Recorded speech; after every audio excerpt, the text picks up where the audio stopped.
Time to take a closer look at what sugar does once it enters the body. This is the actor Brenton Thwaites.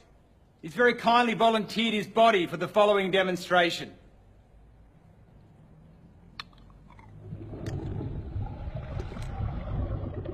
After sugar enters the body, it splits into two parts, fructose and glucose, both of which make their way to the liver.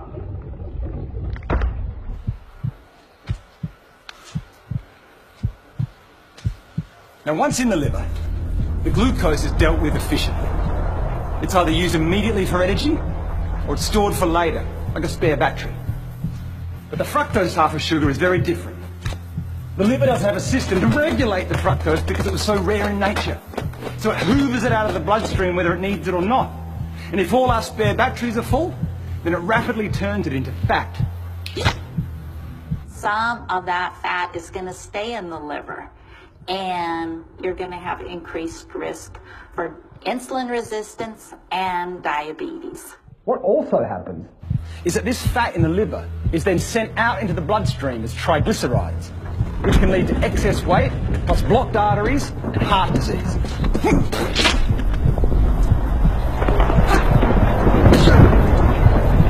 Now, when we're eating lots of sugar and other carbohydrates like bread and pasta, we're producing lots of glucose.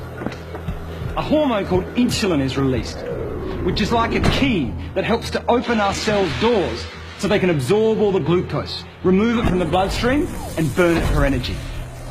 The more glucose in the blood, the more insulin is released.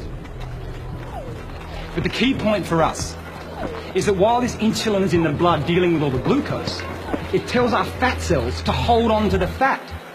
It actually turns off our fat-burning processes.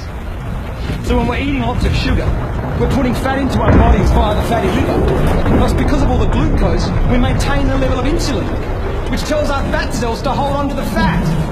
We can't burn off fat when insulin is around dealing with all the sugar. This is what may be happening to a huge number of the population. It's highly unlikely with Brenton, though.